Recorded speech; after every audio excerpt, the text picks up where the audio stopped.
الحمد لله رب العالمين والصلاة والسلام على سيد الأنبياء والمرسلين وعلى من تبعهم بإحسان إلى يوم الدين أما بعد أعوذ بالله من الشيطان الرجيم بسم الله الرحمن الرحيم تلك حدود الله ومن يطيع الله ورسوله يدخله جنات تجري من تحتها الأنهار خالدين فيها إلى آخر الآية۔ محترم حضرات،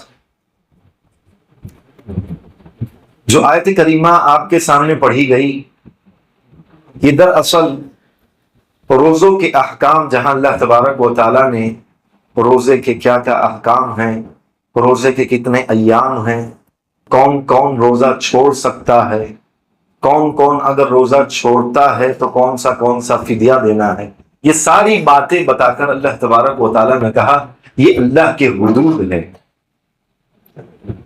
اور جو شخص اللہ اور اس کے رسول کی اطاعت کرتا ہے تو اللہ اس کو ایسی جنتوں کے اندر داخل کرے گا جس کے نیچے سے نہریں بہتی ہوگی، وہ ہمیشہ ہمیشہ اس میں رہیں گے۔ یہ بہت بڑی کامیابی ہے۔ یاد رہے، وقت سے پہلے افطار کرنا یہ بڑا سنگین جرم ہے۔ کچھ لوگ ہوتے ہیں جو وقت سے پہلے افطار کرتے ہیں۔ وعید کیا ہے؟ سنن النسائی کی روایت کو سنیے۔ پیارے نبی صلی اللہ علیہ وسلم نے فرمایا کہ میں سویا ہوا تھا، نیند میں تھا۔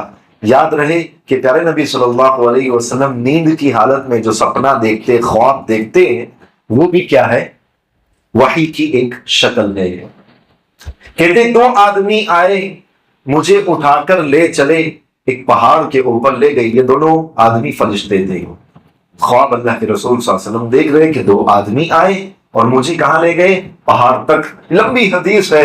پھر کہا مجھے لے چلے اور ایک ایسی جگہ پہ لا کے مجھے کھڑا کر دیا کہ کچھ لوگ الٹے پیر، یعنی پیر اوپر سر نیچے لٹکائے ہوئے ہیں، اور ان کے چہروں کو نوچ دیا گیا ہے۔ نوچ دینا یعنی چیر پھاڑ کر دینا، ٹھیک ہے؟ اور ان سے خون، لہو ٹپک رہا ہے۔ یہ عجیب و غریب منظر دیکھ کے پیارے نبی صلی اللہ علیہ وسلم نے سوال کیا کہ من ہؤلاء، کون ہیں یہ لوگ؟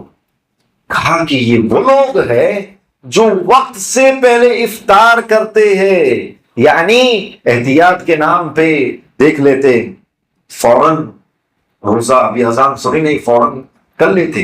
یاد رکھیے، شریعت ایک طرف یہ بھی کہتی ہے کہ افطاری میں جلدی کیا کرو، میری امت خیر و بھلائی میں رہے گی اس وقت تک جب تک افطار میں جلدی کرے، اور یہ حدیث کہتی ہے کہ افطار وقت سے پہلے نہ کرو۔ دونوں میں بہت بڑا فرق ہے، آسمان زمین کا۔ کچھ لوگ یہ نہ سمجھے، دیکھیں پھر کچھ لوگ ہوتے احتیاط کے نام پر اپنے آپ کو بچانے، پورا اللہ اکبر ہو گیا، ہاں ایک بول ہو گیا نا، چلو اب۔ اس طرح سے بھی نہیں ہونا چاہیے، اور اذان سے پہلے بھی نہیں ہونا چاہیے۔ اور یہ بات نکلی ہے، سحری کی بات بھی بتا دوں کہ کچھ لوگ یہ سوچتے تھے کہ حی علی الصلاۃ حی علی الفلاح تک سحری کھا سکتے، جاری رکھ سکتے، اذان تک جاری۔ کچھ لوگوں کے اندر یہ بات مشہور ہے کہ کیا ہے، اس وقت تک ہم سحری کر سکتے ہیں۔ نہیں، دیکھیے ہماری شریعت یہ کہتی ہے جیسے اذان ہوتی ہے نا ویسے ہی ہم افطار کر لیتے ہیں۔ بہت زیادہ لیٹ وہاں انتظار کرتے ہیں حی علی الصلاۃ کا، افطار کے وقت مؤذن جب حی علی الصلاۃ کہے تب کھائیں گے، نہیں، وہاں تو فوراً الحمدللہ شروع بسم اللہ بول کے۔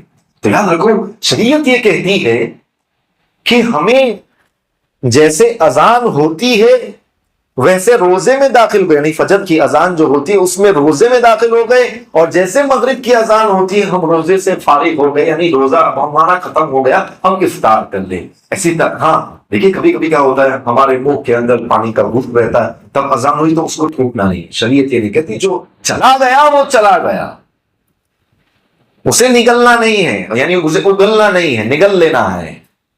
لیکن باقاعدہ حی علی الصلاۃ تک ہم بیدار کہیں نہیں، آرام سے کھا سکتے حی علی الصلاۃ تک، گویا کہ ان کے پاس اذان حی علی الصلاۃ سے شروع ہوتی ہے۔ ایسا نہیں ہونا چاہیے۔ ہم آپ کو چاہیے کہ ان میں احتیاط کریں، اور روزہ جو ہے، دیکھیے اس امت کے اندر اللہ تبارک و تعالیٰ کچھ سر پھر لوگ بھی ایسے